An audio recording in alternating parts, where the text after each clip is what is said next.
Кандай пәктігіңді жан сен әнге қосып жырлап өтейін. Қара шаш қара көзің қылықты бал мінезің ғашық боп қалдым өзім ақ құдай сен аялап бақыт етейін.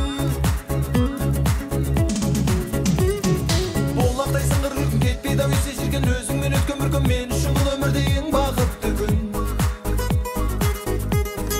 Жанымда жүрсің жайнап еркелеп күліп ойнап қызықты бірге тойлап жүргейсің сен қасымда